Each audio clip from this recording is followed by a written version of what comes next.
Stars Podcast. This is the Let me talk to you.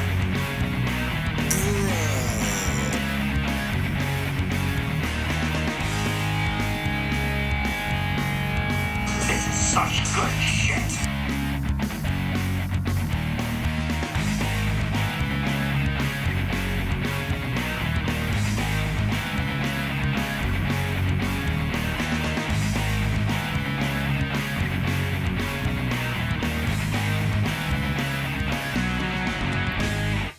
Yes, sir. The Five Starr Wrestling Report podcast, where I scrambled to find my notes for the show last minute because I realized I saved them in the wrong file on my computer. Thinking to myself, oh crap, I just lost all my notes for the show. Nope, as it turns out, I'm an idiot. Not as idiotic as the people that put most of the wrestling program I watch every week, but an idiot nonetheless. And if you enjoy wrestling podcasts where we have idiots like myself talking about idiots that put idiotic wrestling shows together week in and week out, this is the show for you. Each Monday and Friday here on YouTube and Rumble, bringing you a wide range of idiotic wrestling commentary from WWE to GCW to modern NWA, and especially AEW. Especially AEW. What a bad program that show is. Just horrible. But before we get to that, please make sure to subscribe and like the show. Leave a comment down below so you can share your thoughts on just how horrible AEW is, because I know how much fun I have trolling AEW defenders every week. You don't get too many people that'll give you the God's honest reporting of AEW television. And you know what they say? You've got to give the people what they want. Or in the case of that show, give the people what they need to hear. So, what do you say we dive right into this catastrophe of a wrestling program? I know I'm ready. Boy, am I ready. By the way, if you enjoy classic wrestling content, the Friday podcast will be the show for you here, because each week we run down the archives of NWA World Championship Wrestling and World Class Championship Wrestling show by show. Right now we are in the 1986 library of WCW and the 1983 library of World Class. So after we power through Dynamite here, we'll have a nice palate cleanser when we get into the retro content. Anyway, on to Dynamite. The Beach Break edition of Dynamite, which was just a regular episode of Dynamite at an indoor arena, and basically nothing to give you the visual of anything beach-related, because, you know, they were in Cleveland, Ohio, in the middle of fucking winter. Guess they didn't think that one through. Much like these people don't think anything through before they put it on television. Hence we get this hodgepodge episode of Dynamite every week with, well, the usual you come to expect out of AEW at this stage. One or two good things dabbled in a 2-hour wrestling program, and the rest is straight trash. Our first match, already in the ring, it is Cody Rhodes and Sammy Guevara in the ladder match to crown the real TNT champion, after they just crowned an interim TNT champion because the real champion was off of television for 2 weeks. Just to fill you in with the details in case you needed it. And if you're asking me to make sense of it, there really is none. They're just idiots. And they begin this ladder match with how you expect every historical ladder match that has ever taken place in the history of the business to go down. They begin with technical wrestling and modern flippy gymnastic moves. Seems perfectly rational to me. And once they did bring in the ladders into the equation, they pretty much did every modern wrestling ladder match you'd come to expect by now. They did a million ladder spots and bumps. There are like maybe 8 or 9 different points during the match where either guy could have easily climbed up the ladder to grab the belts hanging on the hook. But instead, they just did stupid, daredevilish crap because that's what modern wrestling is anymore. Stupid, daredevilish crap. A couple things in particular I wrote down. The vertical suplex that Cody gave to Sammy off the ladder, that looked good. Although I did get a chuckle out of watching Paul Turner hold on to the legs of the ladder in order to make sure that it didn't tip over. Probably the highlight of the match that people were talking about was the springboard cutter that Sammy did from one ladder to the other to drop Cody. A move that was executed so well and got the biggest pop of the match, you'd think a logical wrestling company that was booking and agenting it would figure, wow, this would be a perfect time to go to the finish. Well, it's AEW, so the match went on for another 10 plus minutes. We had another fantastically stupid Excalibur line in this match. As Cody is climbing one of the more unstable ladders, Excalibur refers to it as climbing the unstructural integrity of the ladder.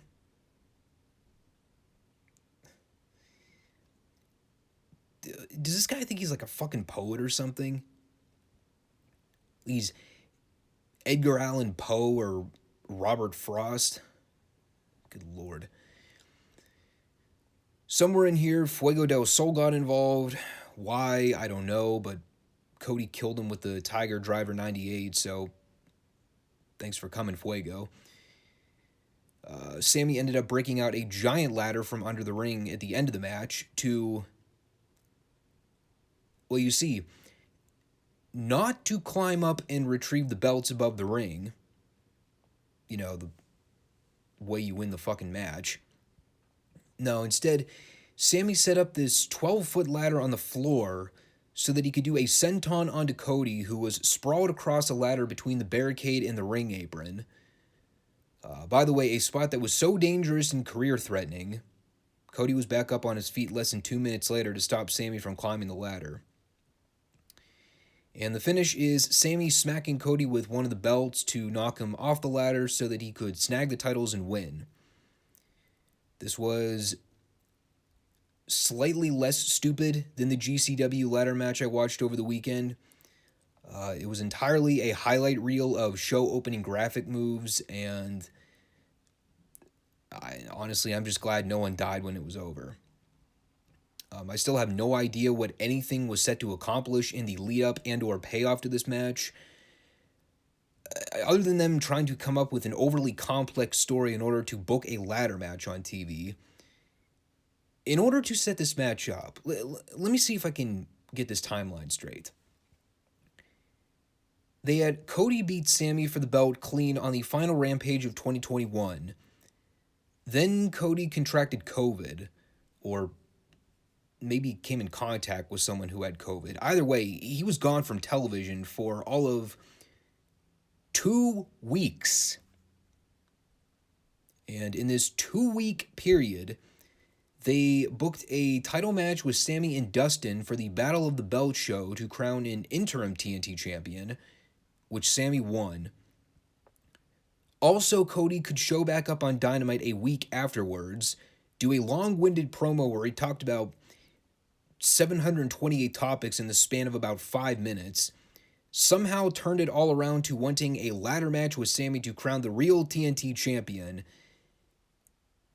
and then Sammy won the belt back anyway. This was like 6 months worth of programming all wrapped up into about 3 weeks. And the ladder match really wasn't that good, if I'm being honest. Following that, we had Tony Schiavone doing an interview with Ricky Starks and Powerhouse Hobbes relatively close to the lake, which probably meant they were doing this promo outside in single-digit weather, all so they could set up a couple TV matches. Interesting choice of location to film it. I did at least take note of Hobbs' great-looking coat. I got to get me one of those big fur coats for the winter season, especially here in Pittsburgh, where the weather's more bipolar than Kurt Cobain.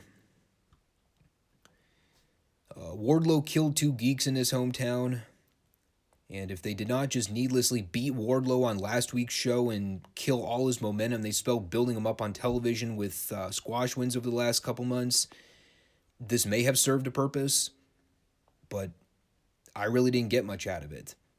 I mean, the stuff they did with him later on with the Punk MJF segment, I mean, that actually had a little more impact, but I don't know, this is just another TV squash that really didn't mean anything since they already beat him on last week's show.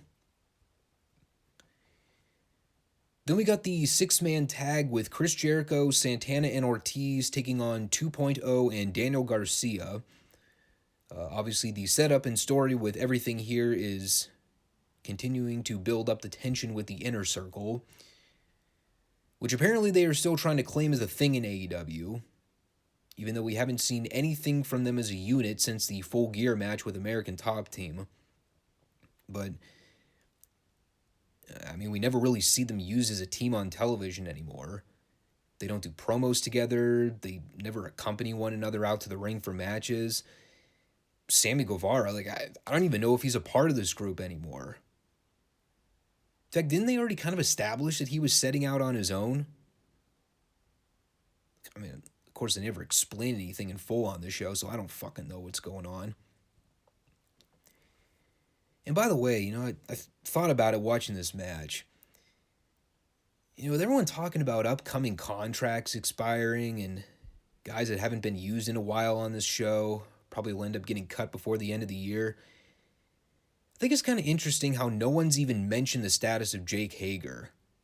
Where the hell's he been?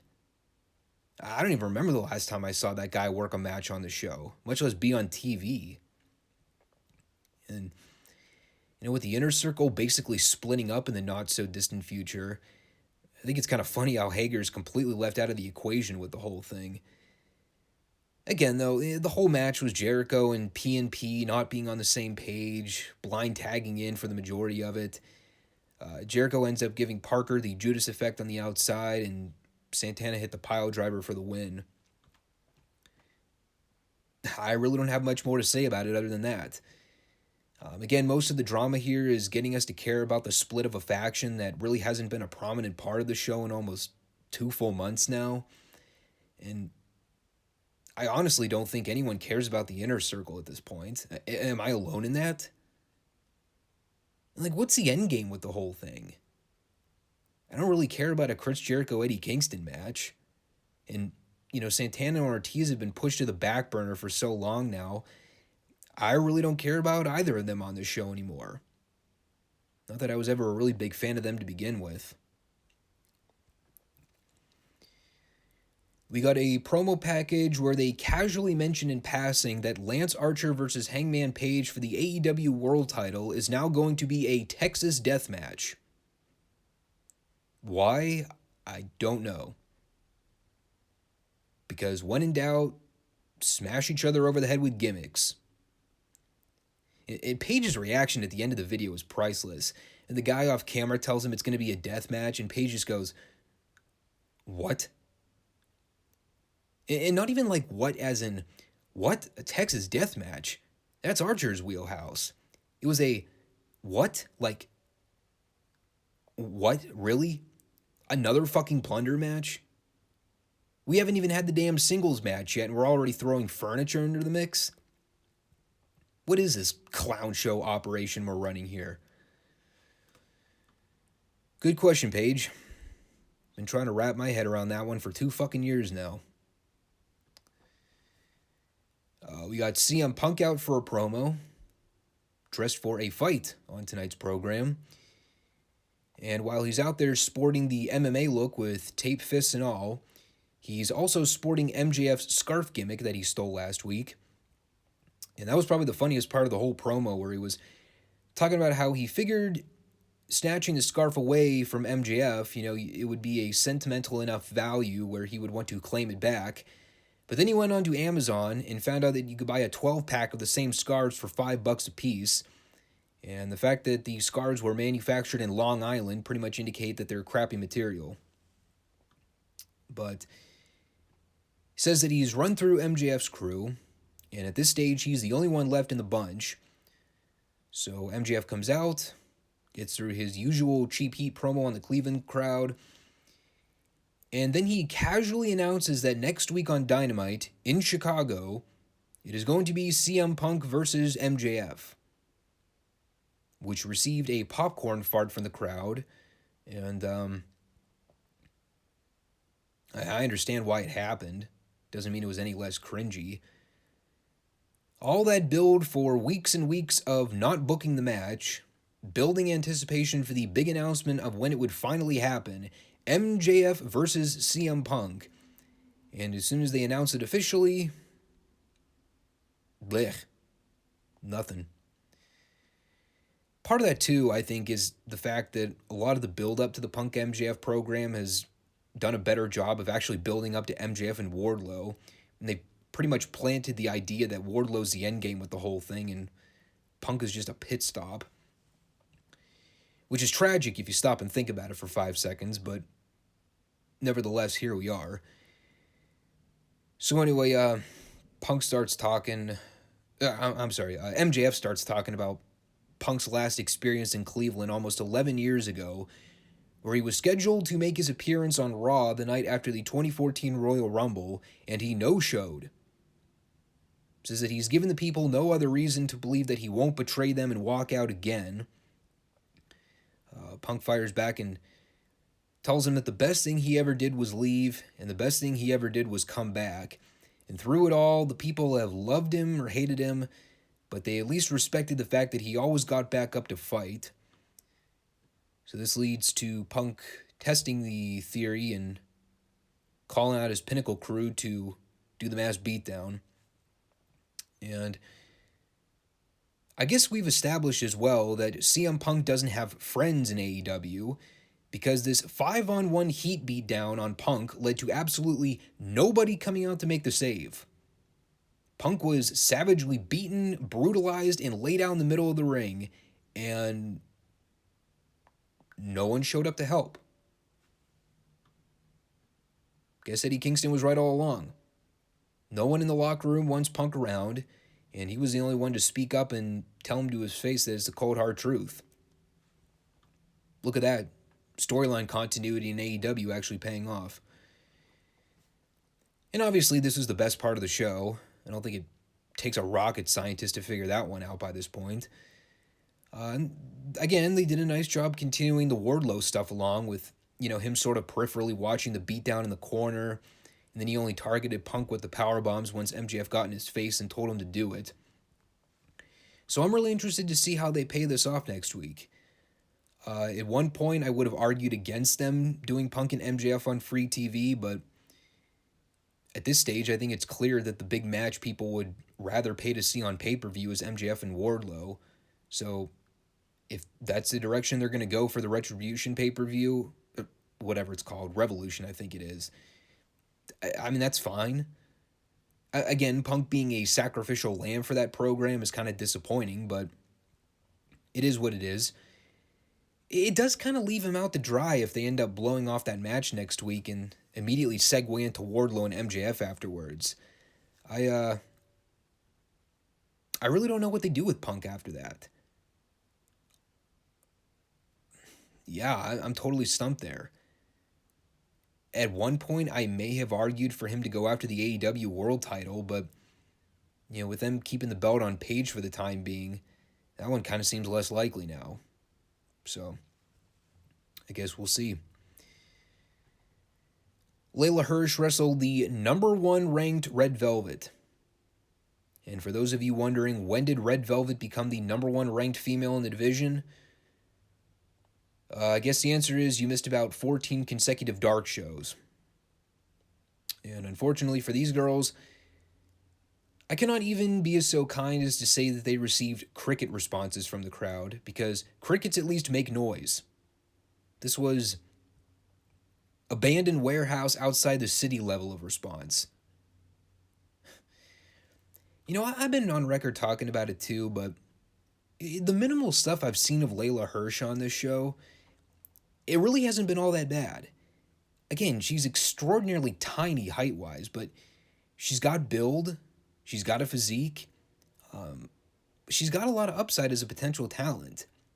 Very green, obviously, but there's something there.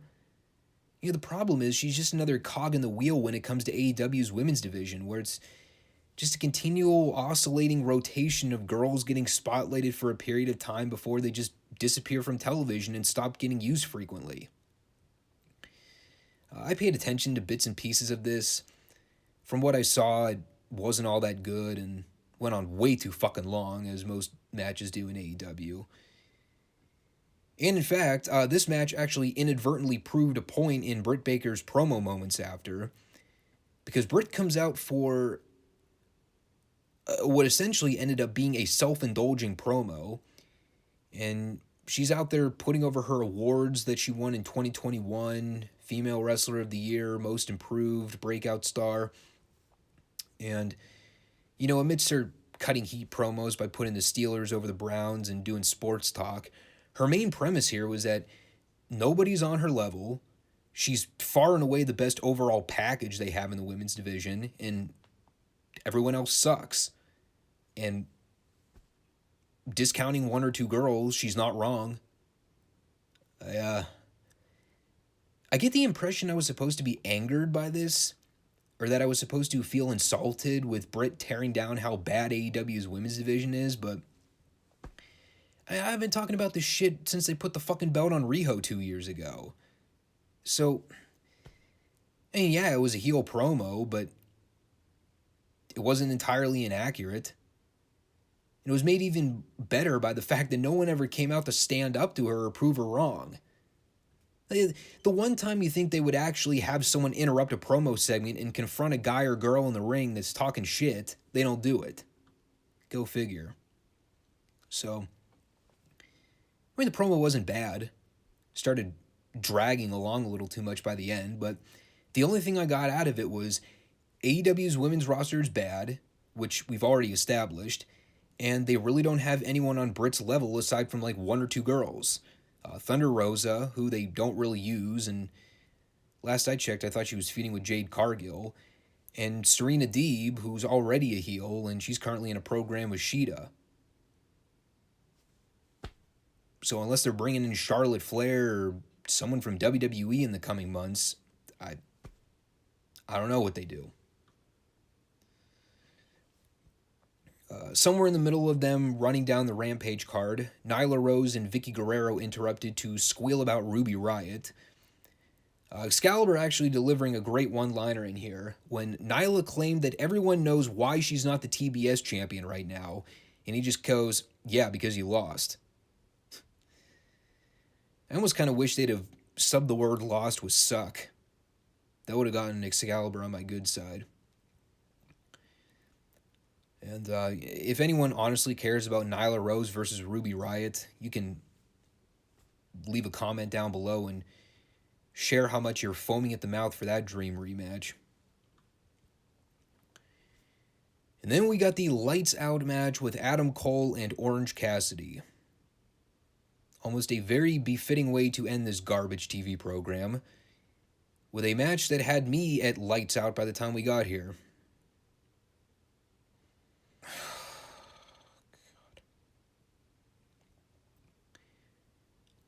Apparently all it takes to qualify something as a lights out match in AEW is you flicker the lighting on and off a few times, and when they come back on, all of a sudden it's anything goes and the company does not bear responsibility to any impending damage or death that may ensue. I honestly never understood the concept of these lights out matches in AEW, and honestly, there really isn't anything much to it. It's just a window dressing mechanism so they can book a no DQ anything goes match like it makes any fucking difference in the garbage wrestling environment.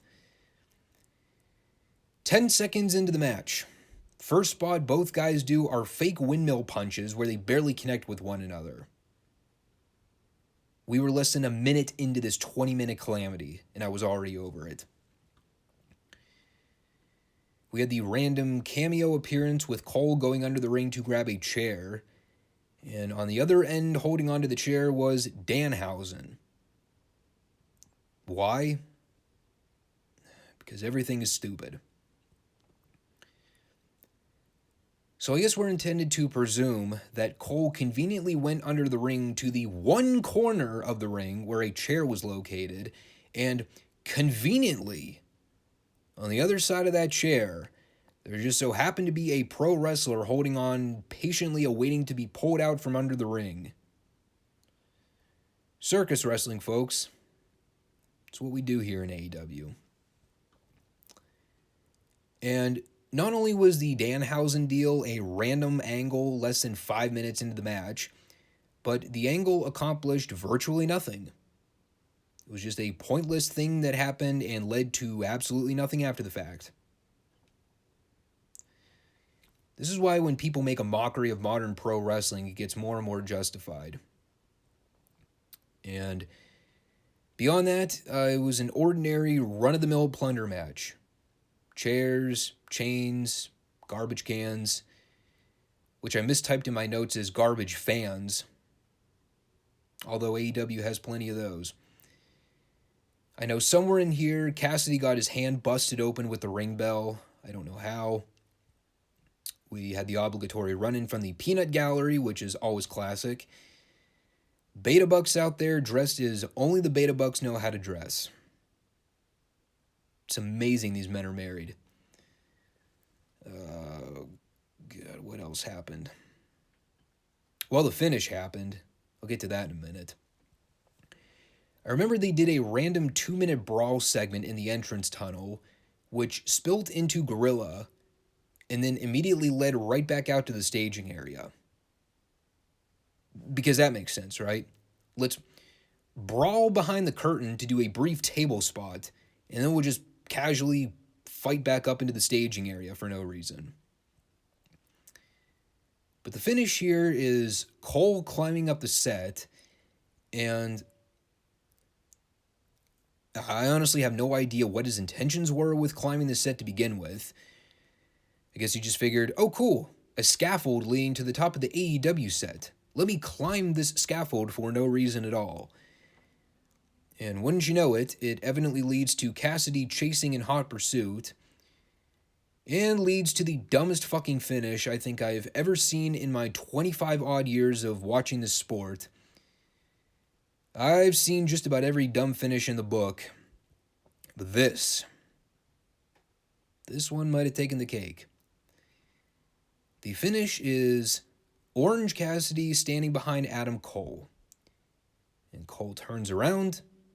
He's petrified with fear as to what could possibly ensue. Orange Cassidy reaches out, gives Cole a very gentle, friendly hug. A comforting hug, one might say. And Cole is so weak and frail that he was unable to break free of this comfort hug. And then Cassidy takes Cole. They both fall off the set through the gimmick stage. I watched the several replays where Cole landed right on top of his head and neck, taking the bump, which I partially blame Cassidy for. And as Cassidy's laying on top of Cole's dead body in the rubble, the ref counts 1, the ref counts 2, and the ref counts 3. Yep. Orange Cassidy pinned Adam Cole clean. Oh, but it doesn't count. Right, I forgot, because lights out matches don't affect win-loss records in AEW. So, technically speaking, this never happened, right?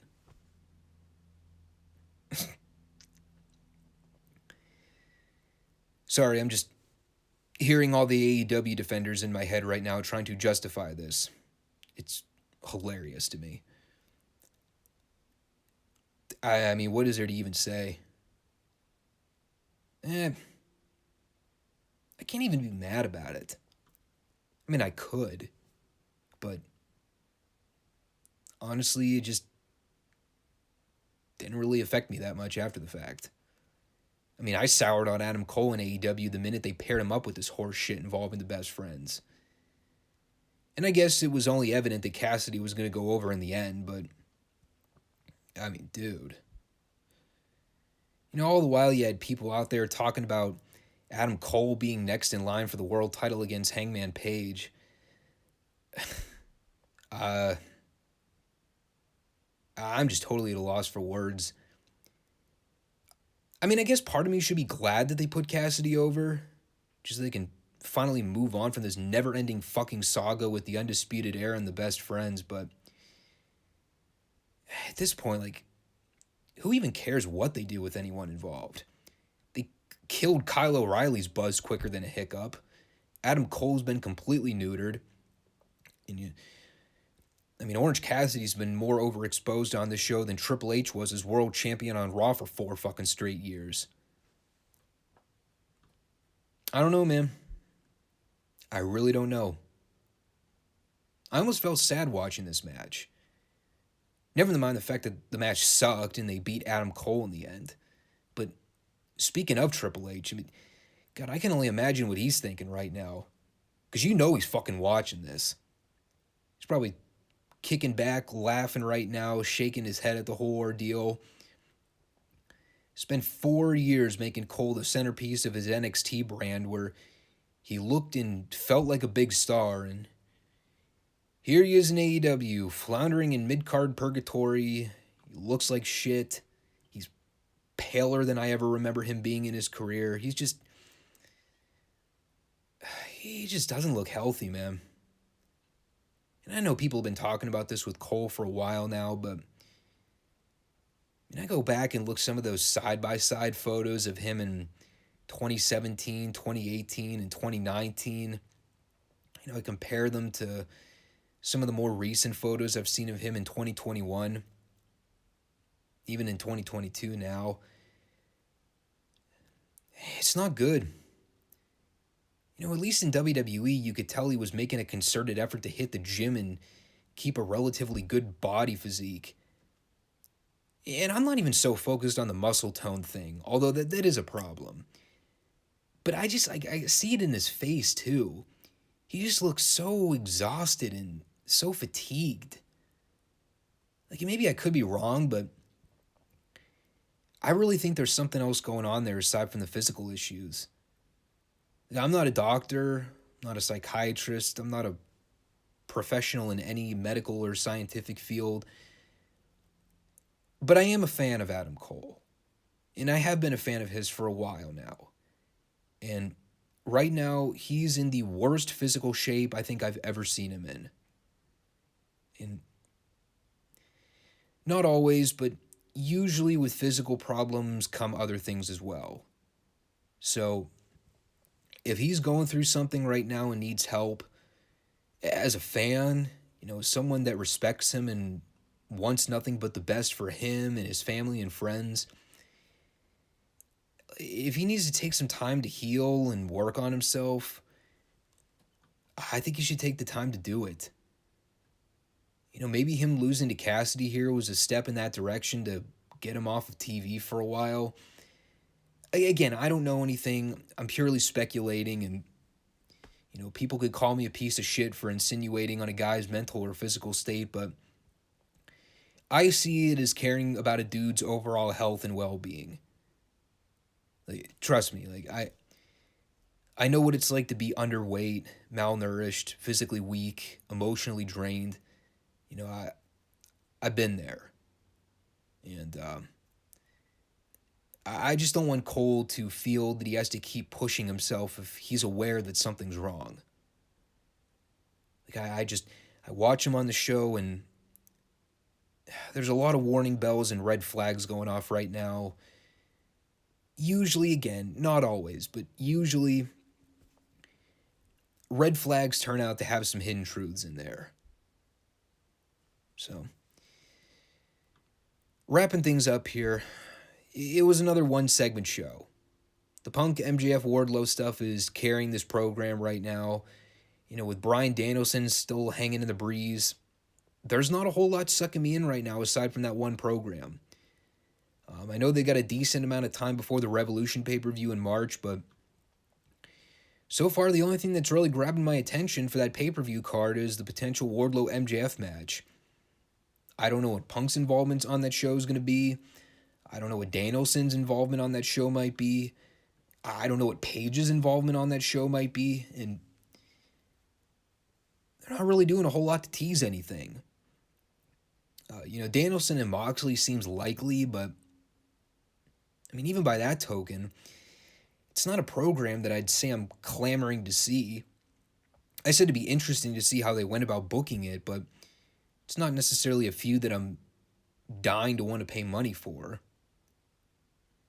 The one thing that's always made professional wrestling great to me is the ability for me to project where programs and feuds might end up in 6 to 8 to 12 months down the road. And, right now AEW is so all over the map with everything. It's hard to tell where anything's going. And there is a uncertainty and unpredictability factor about it, and that's one thing. But it's another thing to be so completely in the dark and uncertain that you just can't get invested a lot of the time. And especially with AEW's model of the stop and start booking with so much of their talent.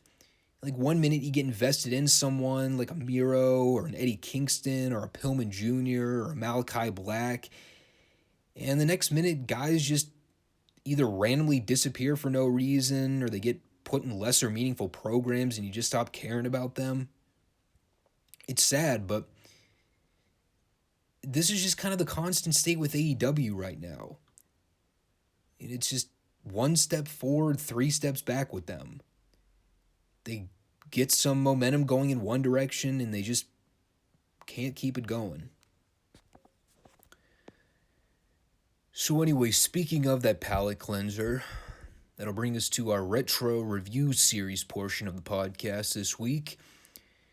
Talking about the January 25th, 1986 edition of NWA World Championship Wrestling. And I think we all know we're in for a wonderful episode when the show starts with a highlight reel of Ronnie Garvin knocking job guys out with fist punches. And that ended up playing out as the big theme for the show once we got the Ric Flair stuff later on. I should also point out for the record, in case we have not already established this, Ronnie Garvin knocking dudes out with closed fists. Always better than his promo work. So we cut to the booth to open the show for a Magnum TA promo. The first of many multiple promos from the same dudes on this edition of World Championship Wrestling. And he was essentially out there to plug his program with Nikita Kolov and, well, to put it bluntly, without the intention of having it come across as prejudicial, basically the story with Magnum and Nikita is that Magnum TA does not want Nikita, or any Russian for that matter, to be the United States heavyweight champion because, well, Russia sucks, and Russia's bad, and Russians are evil people.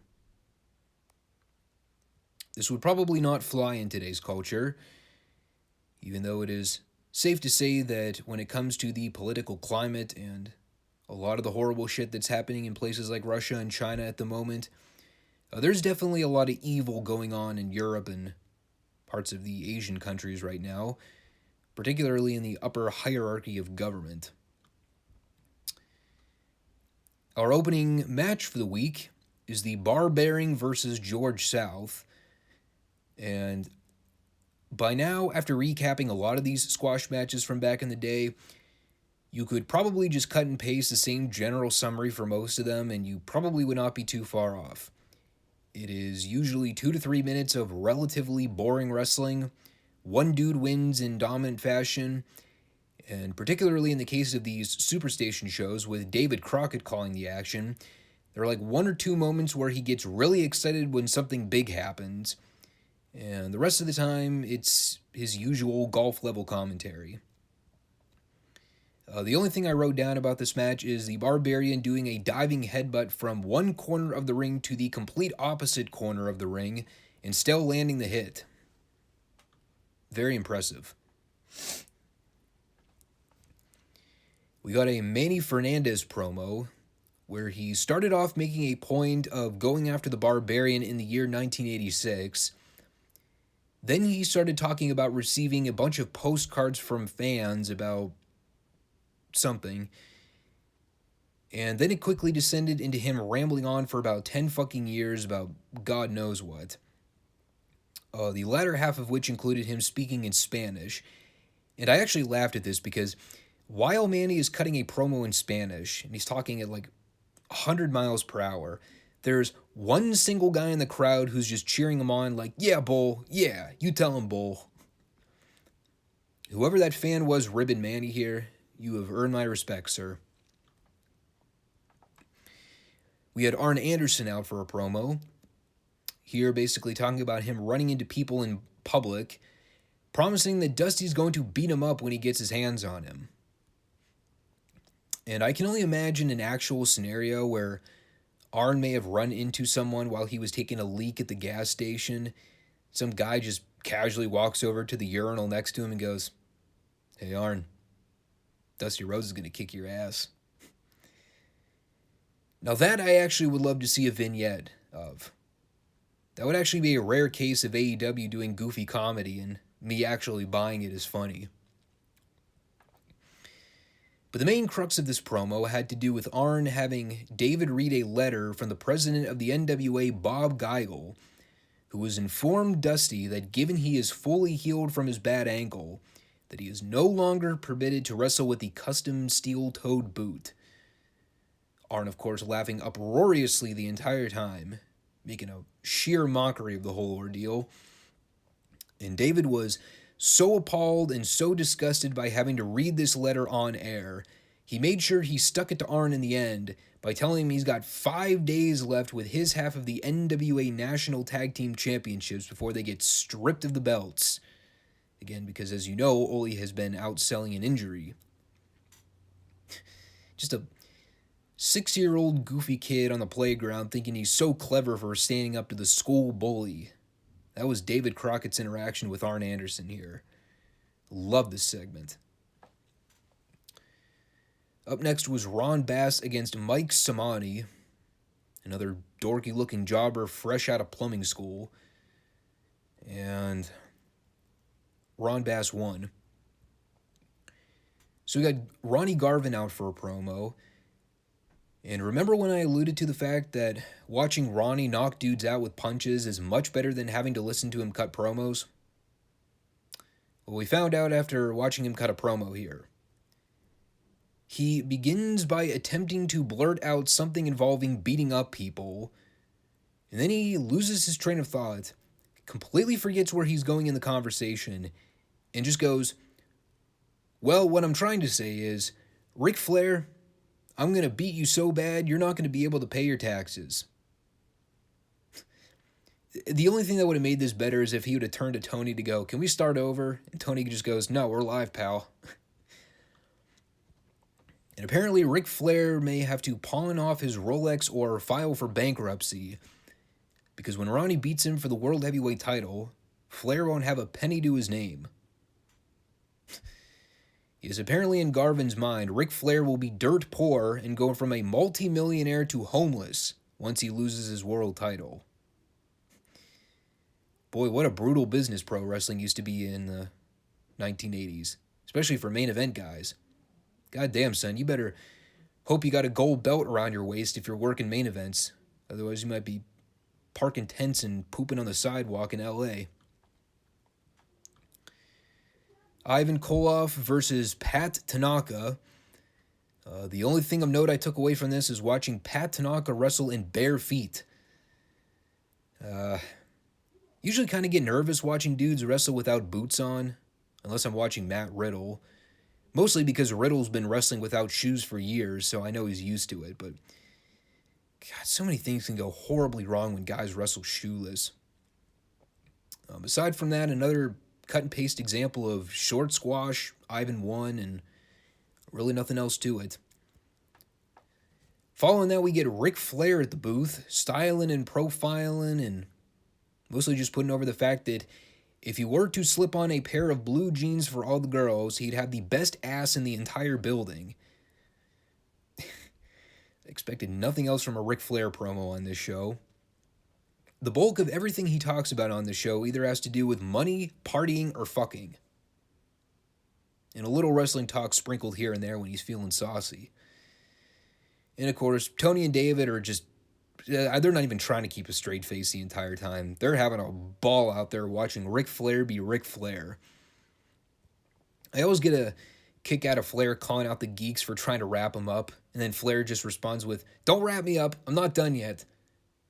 And then just walks off set like 2 seconds later. But we did get some wrestling talk here.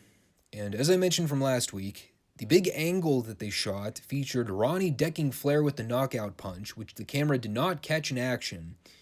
And now the heels are claiming that Ronnie did not legitimately knock Flair out with a clean punch. What he did do, in fact, was use a gimmick to knock Flair out. Because he's a no-good cheater. And then he finished with putting over how good he looked on the show.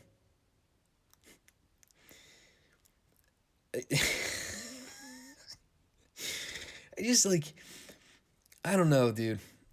I love the concept that Ric Flair is out there to advance plot development with him and Ronnie Garvin, and then he just stops mid-promo to admire himself on camera. It's totally Ric Flair. Is it any wonder I grew up loving all the heels in professional wrestling instead of the baby faces? God, the heels were so entertaining. The baby faces sucked in 1986. And I subconsciously figured that out at age 3 or whatever. I was barely toilet trained at that point in my life, and meanwhile, I could probably tell you at age 3 that Ric Flair was a much bigger deal than Ronnie Garvin by all accounts. And following the greatness that is Ric Flair, we get something, well, not so great. It's Manny Fernandez versus Tony Zane. And as entertaining as it always is watching Zane get his ass kicked from pillar to post every week, boy, does the Raging Bull really do a great job putting me into a raging coma every time I watch his matches. And aside from another bruising Zane beatdown session, most of the match was just Tony and David telling fans to stop sending letters in for their dream matches and to send postcards instead. And figuring that this is like probably the 3rd or 4th week in a row that they've addressed this, I probably would venture a guess that people were still stupid back then and kept sending in letters anyway, thinking they'd get away with it. We had Dusty Rhodes and Baby Doll out for a promo. Another high-quality entertainment promo on the show. Pretty much all centered around Dusty making gay jokes at Tully and JJ and telling NWA management that they can basically suck his cock for not allowing him to wrestle with a custom boot. And after hearing not just this Dusty promo here, but, well, let's be honest, pretty much most of Ric Flair's promos on this show, I'm actually kind of astonished that I was allowed to watch this stuff growing up as a kid. Granted, a lot of it probably rubbed off on me the wrong way anyway, but technically this is a family show, in case you're all wondering. Meanwhile, every week on this program, we got guys making dick jokes, sex jokes, degrading women, Space Mountain. Good Lord. This was not good Christian TV, by all accounts. Oh yeah, and Baby Doll said something too. I did not write it down. Although I should point out that her attire this evening led to a classic JJ line later in the program. Speaking of degrading women, we'll get to that. We got the Rock and Roll Express taking on Thunderfoot and Bob Owens. Rock and Roll did some moves, and they won with a double dropkick. That is all I wrote down. And apparently Ricky's voice is back all of a sudden. That is followed with Jim Cornette at the booth to basically talk about the Cornette family tree and how they are all far and away superior to every middle-class blue-collar worker in the country. And aside from him furthering along the drama with the Rock and Roll and the Midnight Express, I did take note that, unlike last week where Cornette was sporting every color in the rainbow with his attire, this week he was a little more dressed down with the black shirt and pants and a yellow tie. However, I did get a kick out of the green handkerchief this week. You know, the more I see Cornette in his wacky suits every week, he would have been a great sponsor for Men's Warehouse back in the day. Nikita Kolov versus Bob Brown. A ring name which consists of a guy going into the dictionary and finding the two most generic, uninspiring Caucasian male names in the English language. Bob and Brown. Perfect. Dude had a good-looking body, though. Looked better than most guys in the business today half his age. Sad that Nikita killed him in under 5 minutes. Wanted to see more of Bob Brown here. But, of course, the post-match Russians promo was a blast of fun. The entire time Nikita is cutting his usual incomprehensible heat promo, I just can't help but watch Ivan standing behind him in the background, looking to the side like, the fuck is this dude trying to say? Of course, Ivan is easier to understand, so his promo was all about making fun of the fact that Hawk and Animal are not actually the Road Warriors' real names. You sure about that one, Ivan? Did you check their birth certificates beforehand to make sure that their parents did not sign off on Hawk Warrior and Animal Warrior? That would have been fucking wild. And then Baron Von Raschke got the last word in here, once again referring to the Road Warriors as the Road Runners, of whom the only people in the entire studio that think that's funny are, in fact, the Russians. And by this point, the show really needed some life injected into it, so out come Jimmy Valiant for a quick promo before his match. The only thing that I wrote down about it is that Jimmy promised to give Tony a kiss after he won.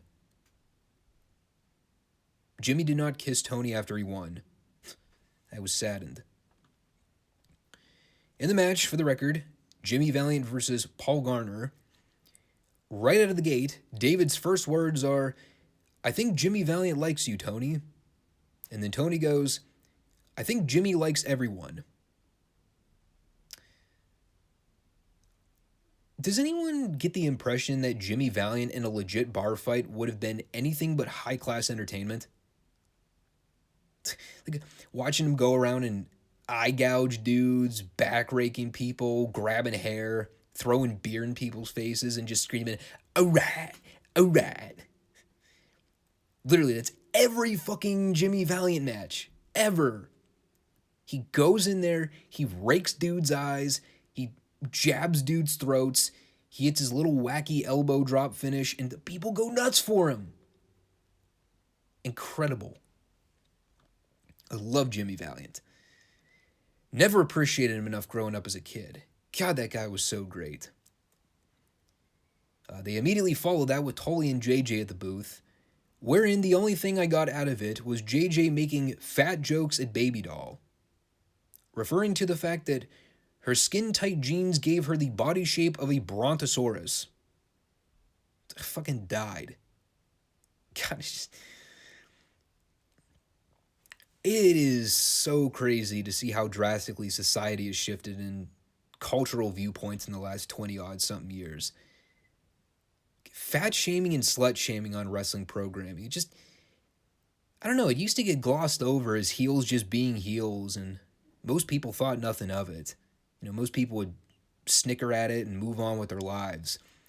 You know, nowadays you got keyboard social justice warriors ranting on Facebook and Twitter and preaching about body positivity and all that hard garbage.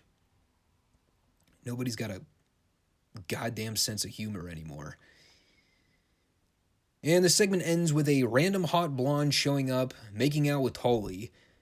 And as the heels walk away, they pan the camera in on Tony, who just goes, "All right then, we'll be back." Great television.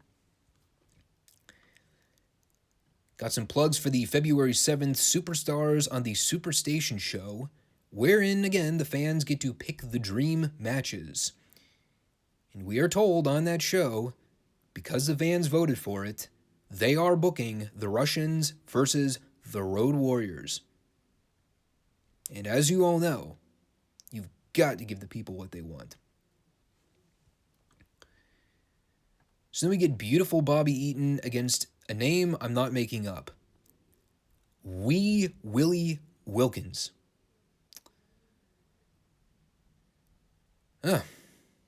Didn't take long for Lee Peak to get topped as the dumbest ring name of all time. And the entire match is Bobby beating up on this poor clown while Jim Cornette screams out offensive moves for Bobby to hit. And, I'll say this, man, because I know Bobby's death isn't all that long ago. I don't remember watching a whole lot of Bobby Eaton singles matches, especially when he was in his prime. Like, I remember toward the tail end of his career when he was doing the occasional job matches on Nitro in the late 90s. But when he was at his peak, I always knew Bobby was a great worker, but I really wish I'd gotten to see more singles work with him because, even though he didn't have the best body in the world, probably wasn't the most charismatic guy on camera, goddamn was he smooth as silk in the ring. And of course they do the quick post-match angle with the Midnights trying to beat up on the job guy, rock and roll run out for the save, just so they could dump the job guy out of the ring after the fact. Always a joy watching geeks get the tar beaten out of them on these old shows. Back when job guys were actual job guys and they didn't have to go 50-50 with the main eventers like you see in today's era. We had a brief Paul Jones Barbarian promo where the main gist of it is that Jones is issuing a $10,000 reward for anyone that can prove that they're stronger and better than the Barbarian. This would be accomplished by defeating him in a 3 tests of strength contest. And aside from the usual highlight of hearing Jones cut a promo, there's about a 30 to 45 second snippet in this promo where, as Jones is talking and putting over the Barbarian's skill and strength, they just have the camera zoomed in on the Barbarian, who's making the best fucking facials on camera. He was indeed a real-life Barbarian.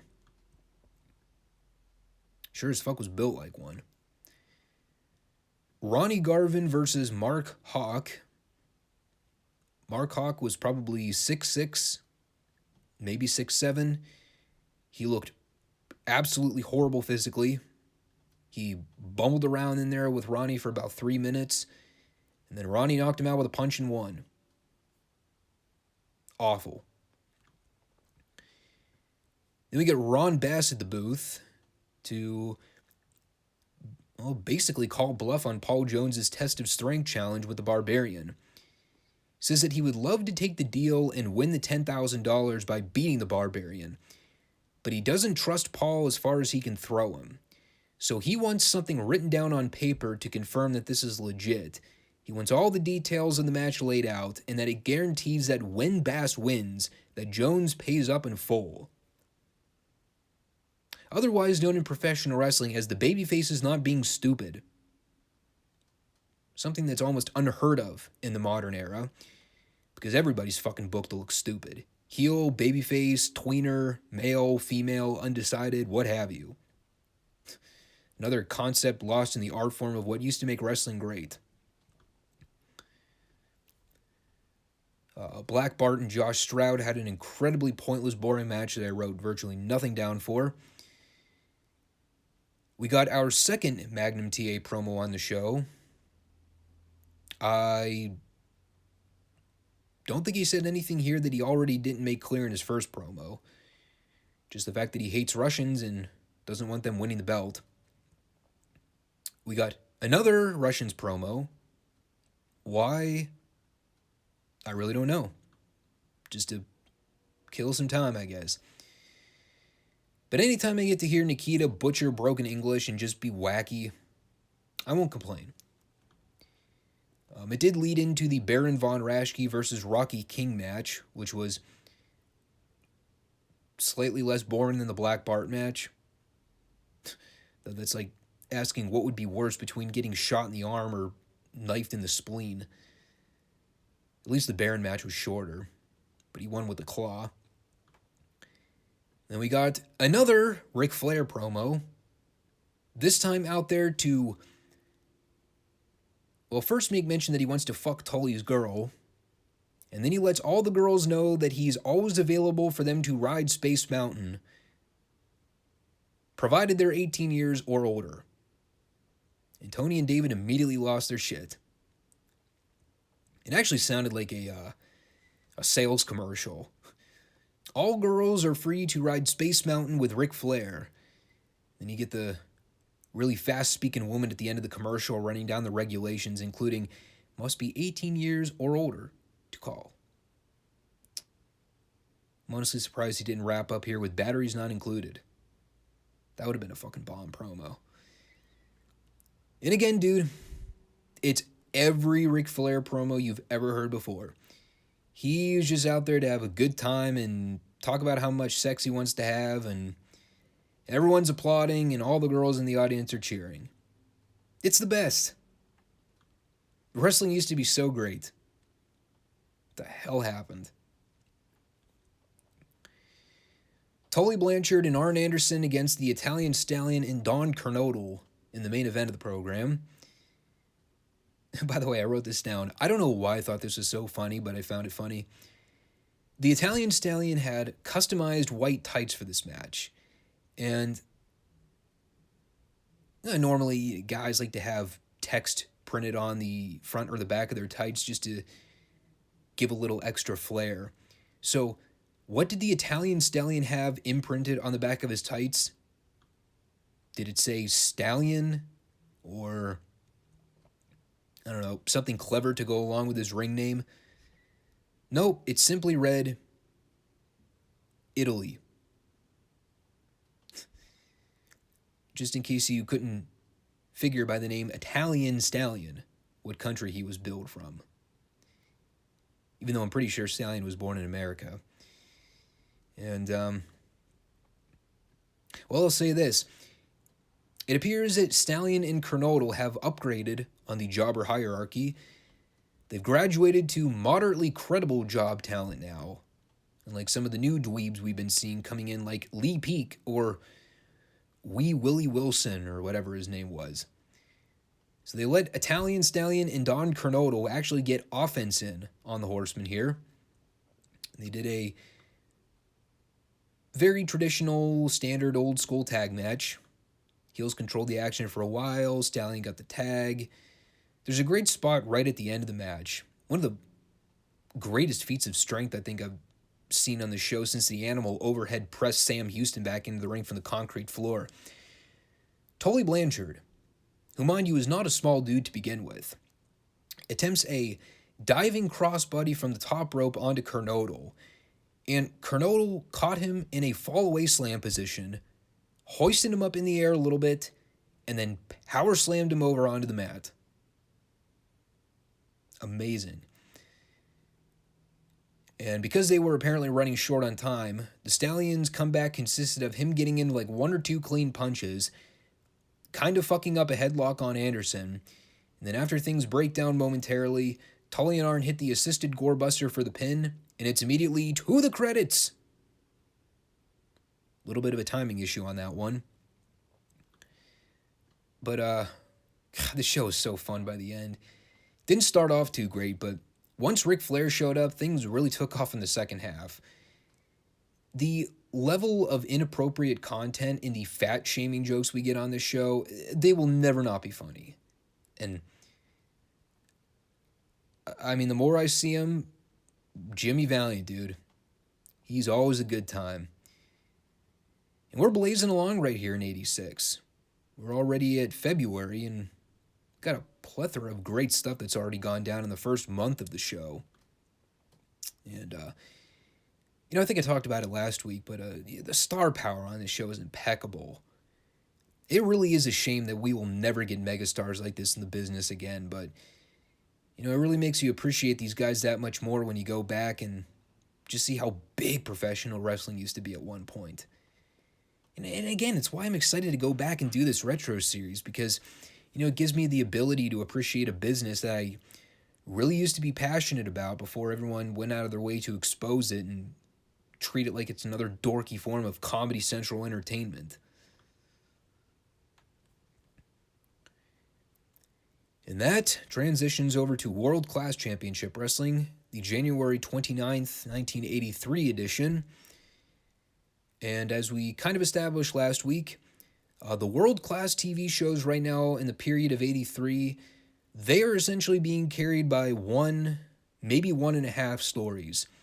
You've got the Von Erichs Freebird rivalry that just kickstarted toward the tail end of 82, and then you sprinkle in Devastation Incorporated stuff with King Kong Bundy, and that's the show. And while it might seem virtually impossible to carry an entire 45-minute program with one focal storyline, no, World Class Championship Wrestling is managing to pull it off. It's a lot different from what we see on the Superstation programming with World Championship Wrestling right now. I mean, they're doing like 5 or 6 big stories in a 90-minute window. And I will say most of the storyline development this week was geared more towards Bundy and his group. But still, very contrasting shows, all for good reasons. First match of the show is the debuting Toru Yatsu versus the Samoan, the Oriental Assassin Yatsu, as he was billed by Arman Hussein here. And for all the hype that Hussein gave the guy in the pre-match interview with Mercer at ringside, the stuff he did in the match was below average. Ended up going over with the modified rear naked choke clutch. And the segment ends with Yatsu doing a quick post-match attack to, I guess, establish that he's a heel. Wasn't really all that impressed with anything here, but guess we'll see what becomes of the great Yatsu on world-class programming. Considering the name drew absolutely no memory when it was first introduced, I presume nothing much comes out of it. Coming back from the break, we get David Von Erich doing an interview with Mercer to vow his revenge on the Freebirds. Basically, his promo was all about him being pissed off that he essentially won the 6-man tag team championships for the Freebirds at the Christmas Star Wars event, only for them to turn around the same night and stab the Von Erichs in the back. And again, David Von Erich, much like his brother Kerry last week, he's totally outraged with all the actions that the Freebirds have taken to basically destroy the Von Erich family and screw them over. And he can merely refer to the Freebirds in such derogatory terms as to call them a bunch of fools. All the while, I am watching a modern wrestling program on TNT and TBS every week where cuss words and derogatory terminology are passed out in the open like fucking Halloween candy. Then we got Jose Lothario versus Michael Hayes. And even though the match did go to a 15-minute time limit draw for some reason, there was some good stuff that happened in this match. I still don't know why they felt it was necessary to go out of their way to protect Jose Lothario with the draw finish, but whatever. A lot of the match was Lothario working over Hayes' right knee. Yes, the babyface methodically working over a body part of the heel. Interesting dynamic there. I also appreciated the legendary "Go Home Freebirds" chant that the crowd praised throughout portions of the match. Very PG of the Dallas Sportatorium crowd. Last minute was pretty fun. Lothario did a big fiery comeback on Hayes before the bell rang, and Terry Gordy and Buddy Roberts ran out to make the save. And of course, that's immediately followed with the Freebirds doing a promo with Mercer. And while they are all ranting and raving about this, that, and the other thing, Bill Mercer, the ultimate badass commentator / ring interviewer, he's just standing up to these guys and goading them on. When are you cowards going to face the Von Erichs? What are you going to do, huh? What are you going to do? Great interaction there. At this point in the show, we got the sit down with Bundy and Mercer so that Mercer could try to get a little more insight on Devastation Inc. and The Man. I should point out, too, Bill Mercer was all over this fucking show. Anyway, of course, Bundy is methodically avoiding questions pertaining to the identity of his boss. But But the whole premise here was that they had a phone and a speaker hooked up so that, well, I think the idea was so Mercer could directly ask the boss questions to the speaker. And while the boss could hear the questions coming in, we, the audience, don't hear his voice coming through the other end. All we get is Bundy giving cryptic responses by holding the phone to his ear to listen to his boss's answers. It's a very strange setup to the whole thing, but, the idea, of course, is to be as protective and ambiguous with everything as possible. And that includes making sure that we don't even get a vocal teaser of who this guy is. So that was an interesting little segment. The only other thing I wrote down about it is the fact that I totally forgot about the fact that Bundy at one point did not have basically any hair from his neck up. He's just clean-shaven, perfectly hairless. No facial scruff, no eyelashes, no eyebrows, no head hair. He's a very freaky-looking dude, actually. Intimidating heel. Al Madrill and Bugsy McGraw wrestled King Kong Bundy and the Great Kabuki. I did appreciate Mercer referring to Bugsy here as a man-child, and that he is, quote, very weird. Funny how some may try to come up with kinder terms to describe oddball people in this world. Maybe by saying Bugsy's unorthodox or peculiar. Nope, Mercer just straight to the point. He's very weird. And Bugsy immediately proceeded to validate this statement by mocking Kabuki's signature green mist spit gimmick. And before he locked horns with Kabuki at the beginning of the match, he grabbed a fan's drink, took a swig of it, spit it into his hands. Vile. And Kabuki's reaction to it was priceless. Just totally expressionless, like, what the fuck even is this guy? Match was alright, though. Some fun stuff early on here with Madrill doing the leapfrog roll-throughs and hip tosses to the heels. The usual deal with them getting the heat on Bugsy. Madrill got a hot tag, ran wild for a little bit. And the finish to the match is Bugsy going up top, missing a diving headbutt. Bundy tagged in, immediately hit the running splash for the 3. And of course, there will be more to come with the new inclusion of the teammates of Devastation Inc.